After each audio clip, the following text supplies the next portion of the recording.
Aloha, my fellow adventurers. Sevenadventure here, and welcome back, finally, after about 9.5 months. I had a baby, that's what happened, to the Clay Civilizations project with Sevenadventure. And let me just turn the on. First thing you'll probably notice is this game is goddamn gorgeous right about now. It's beautiful. My shadow is so long, and look at the farm grass. Wait, grass? We're not growing grass, that's not what these people eat. Waving. Hello. Anyway, okay, welcome back everybody. Before we started, I just wanted to get a few things out of the way. A few things as in a bunch of stuff, because I changed a bunch of stuff. I don't know why I'm doing this with my hands, but there were a few problems with the last Clay Civilizations project. The first problem, I had 10 civilizations. That's insane, okay? I'm just going to do 2 in this short series. Short, I don't know how long it'll be. And we'll see how it goes from there. If I am adept at keeping my mind on 2 of them and keeping everything together, and if I feel up to the challenge, I will do up to 10 probably. But I think I'm just going to increase by 1 each time, maybe 2. Because last time was way too much to handle. And these slimes are not supposed to be here. I wanted to go over a few buildings. Well, actually, these are pretty much all the buildings that I've come up with in my mind for this. One of the huge differences between this Clay Civilizations project and the last one is that I really want to focus on the population. Like, the population isn't just going to be this thing that that your opponents are trying to kill, you know. Population is actually how you progress. So, we're going to have a blue civilization and a red civilization, and there's basically 3 things, which is their starting population, their growth per turn, and maximum population that they can possibly have. So I'll just tell you these things, just to get them out of the way. So blue civilization, they're going to start with 25 soldiers. Their growth is only going to be 1 per turn, though, and their maximum population is 30, which is the baseline standard maximum population. Red civilization, they're going to start with only 5. Okay, but here's where they are better than blue, is that they grow 3 per turn, and they have a maximum of 40 clay soldiers. I hope by the end of this video, everything will make more sense, and the next video will actually begin, but I just want you guys to know what's going on, and not be like, where is this coming from? Yeah, you know. Okay, a farm. Okay, the farm is how the civilizations increase their population per turn, their growth. All that's needed is a hoe to land that's near a source of water, and seeds planted. Now, in this, I am actually going to go a little more in depth of the resourcefulness. Like, the civilizations actually have to punch grass and actually have to find seeds. And they actually have to punch down a block of wood, convert it to planks, convert it to sticks, make the hoe. Like, it's more in depth than just, oh, you want a farm? Okay, here's your farm, you know? So, population goes towards action points. So, normally, 3 soldiers, 3 clay people makes 1 action point per turn. And the action points are divided as they choose per turn. Each action point contributes to either breaking a block, that costs an action point, converting a block in a crafting table, like putting a log into the crafting table to get planks, that's 1 action point. Smelting and such is 1 action point, but it's per, like, if you're using coal, it's however much of whatever you're doing, 1 coal is your action point, and see how far that gets you, if that makes sense. Okay, so the farm is very, very important, as you might be able to tell. Population growth is crazy, because you actually need more population equals more things that the civilization can do each turn. So at the beginning of the game, red is going to have a really bad disadvantage because they don't have many starting out. But in the long game, perhaps blue will have the bigger disadvantage, because even though they started out with more, they are now falling behind because of their lack of growth. Okay, next building is the mine and there it is, mill. So the mine and the mill, they're just simple. They just look like this. I didn't want to spend too much time building them. But like I said, it does actually take action points to get all these blocks to complete these buildings. So you have to keep that in mind, that it's like, oh, that looks simple enough to build, but you actually have to go get 1, 2, 3 cobblestone, and then you have to get 6 more to make these steps, and then you have to get 1 log to make these 4 planks. And so I've calculated all of it and built everything according to how many action points it'll take to actually make it in the real thing. So I've done a lot of thinking about this. And what the mine and mill allow you to do is, instead of every 3 population equals an action point, it's every 2 population equals an action point if they're in the mine or mill, but those only contribute to stone resources and any ores, stuff that you find in caves, of course. And the mill contributes to, seeds and such, punching grass, flowers if you need it. There's only like one thing I could think of that uses flowers. And of course, trees, because a lot of things need wood, as you might be able to tell. So yes, the mine and the mill, the purpose is to make your workers more efficient, turn them into not just general workers, but miners and lumberjacks. Okay, next is the house. Okay, the house looks like this. You might be saying, wow, that's a freaking awful house. And if so, I spent so long in this house. Houses provide plus 10 maximum population, so they're very, very important later in the game when you have a lot of growth going on. But if you reach your max population cap, what are you going to do? You're not going to get any population. So houses are going to be fairly prevalent, and I'm sorry they look so strange. Actually, you'll see when we get into the game, because red starts with maximum population of 40, they actually already have a house built where they are. So they're already ahead of the game a little bit in that way. Next is the Sentry Tower, and you'll see I have a little guy up here. Hey, how's it going? Oh. I love the shaders. Oh, it's so beautiful. Oh yeah, if you wanted to know, guys, the shaders, this is Cybox shaders, Ultra DOF. And the DOF part, I think, is this. Look, if I look really close to something, it like focuses on that and blurs everything in the background. It's super cool and cinematic. Oh, love it. Love it. Okay, so this is the Sentry Tower. The Sentry Tower has essentially 2 functions. The first function is that any enemy armies within the area are going to be losing soldiers each turn, depending on the level of the tower and how many soldiers you put in the tower. There's going to be a leveling up system that I'm still working on a little bit, but yeah, so they kill off enemy soldiers, and I thought this... I set the difficulty to 0.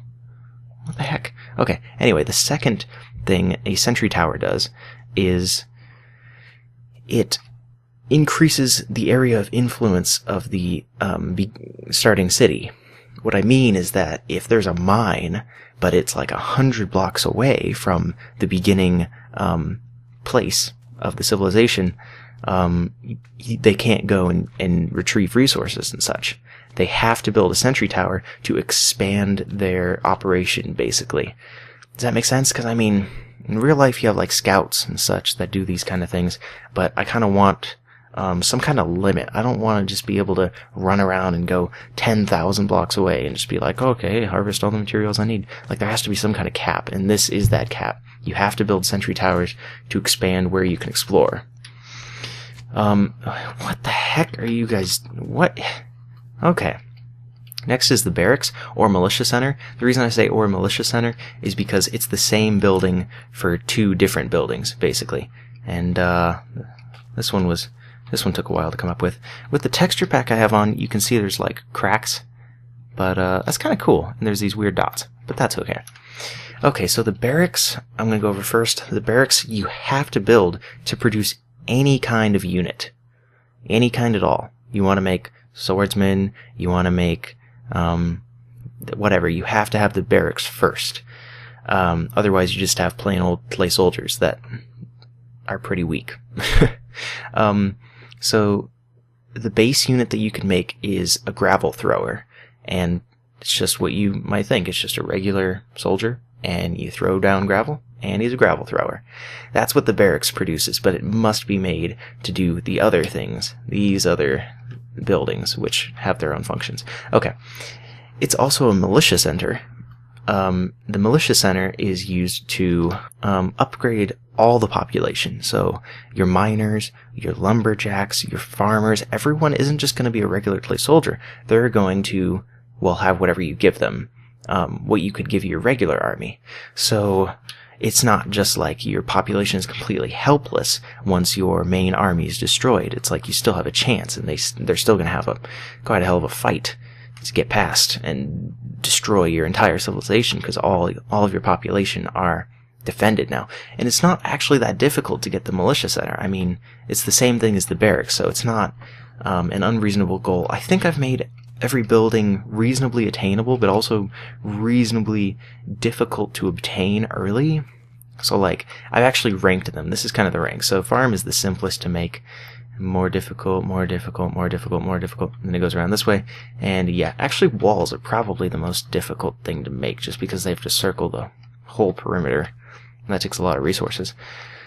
Okay, next. Let's talk about the walls. Right now it's just wood wall, stone wall. They're going to be 2 to 2.5 blocks tall. And they're just going to increase city fortification. And last time, I feel like the walls were a little weak. I don't feel like they were powerful enough. You know what I mean? I feel like they weren't enough. So, and because walls are going to cost so much in this Clay Soldiers experience, I want to make sure that the walls are something that if a civilization chooses to build them, they're not just wasting their time, and the walls are actually really, really good defense. I'd like to have that. And side note, Sentry Tower and walls paired up, like, that's awesome. That's really good defense, because they're just, the sentries are just taking down the guys at the walls. Awesome. Okay, next. This building is, hey, how's it going? So this guy in here, in this building, can be used for the apothecary, the armory, the blacksmith, or the wizard house. Or wizardry, Hogwarts, basically. Okay, so the apothecary does a bunch of stuff, enables the use of glass, which increases ranged units' sight, how far they can see, how far they can do their stuff. Apothecary will also increase health by allowing you to use food from animals and such. Maybe even wheat from your farms. I haven't decided about that. That should probably be a thing. So yeah, apothecary is mostly miscellaneous stuff. Slime balls, I think, will go in the apothecary, because slime balls, if you don't know, they slow down the opponent. They stick them to the ground for a minute. It's not like a super great advantage, but if that's what you think would be good for a civilization to have, the apothecary is where most of the miscellaneous stuff in the mod is, if you want to obtain it after getting the barracks, of course. The armory, pretty self-explanatory. Leather is used to make chestplate. Wool is used to upgrade the chestplate. Bowls are shields, and iron blocks combined with bowls are really good shields. And I think that's all the defense, but you'd be surprised how much defense is like a really big thing in this mod. Like, having a shield can really make a difference. So, investment in the armory is kind of a must. Oh yeah, and all these things underneath the names are, you have to build this building, and then to decide what it turns into, you have to provide these things. So for the apothecary, some random stuff. An ink sac, 3 different flowers, and a sapling. The armory, just an iron block. So not that difficult. The blacksmith, lava bucket, 16 iron bars, which is just 6 iron ingots, like that makes 16 iron bars, and 1 water bucket. You know, because the blacksmith, in the story, I know that it's really just sticks. Hey, how's it going? I know it's really just sticks that are being thrown down to the soldiers, and they're just using sticks to whack the crap out of each other. But in the story, of course, they're actually swords. So you need lava and water, and not really lava in real life, but, a forge and all that kind of stuff. Anyway, the blacksmith, you need to, well, like I said, make sticks, or swords, sharp sticks. Why am I forgetting them? Oh yeah, shears, double shears. Shears are pretty important too. Yeah, and I think that's it with the blacksmith. No, I feel like I'm missing stuff. Whatever. Okay, the wizard house is the last thing that I have in this thing. It's this house, but you have to provide 12 obsidian, flint and steel, and an emerald. Does the first two sound familiar? Should sound familiar, because that's the nether portal, basically. And so doing the wizard house allows you to traverse to the nether, which I'm not really sure the implications. I mean, the soldiers can't battle any mobs, so it's kind of useless in that way, and there's not really, like... But basically, it's difficult to get the wizard house, is the point, because an emerald block, I believe, is the most powerful weapon in the mod. Emerald block just allows infinite shots of lightning, and if you have just a few of those clay soldiers just shooting lightning, staying back from the melee guys, like, you have yourself a win. Like, that's it. That's like the end. So I wanted to make it pretty difficult to get the wizard house. You'll notice maybe a lack of diamonds. Like, I haven't named a diamond anywhere in here, and I'm not sure why. I just realized that. But maybe, I don't know, you should need a diamond for each of these, or maybe that's not difficult enough. I don't know. So let me know what you guys think down in the comment section below. Oh yeah, this short cinematic trailer that was at the beginning of the video is the map that we're playing on. It's just a regular default Minecraft map, but looks freaking gorgeous with all these. Oh, the shaders are so nice. Look at this cloud. Looks like a genie lamp. Anyway, thank you all for watching. Sevenadventure signing off. Please rate, comment, subscribe to become an adventurer today. I should have the actual episode 1 coming out, like, as soon as I possibly can. This new computer is fantastic.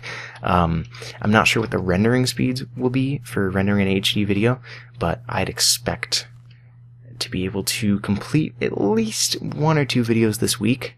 After that, I start school, so we'll see how that goes.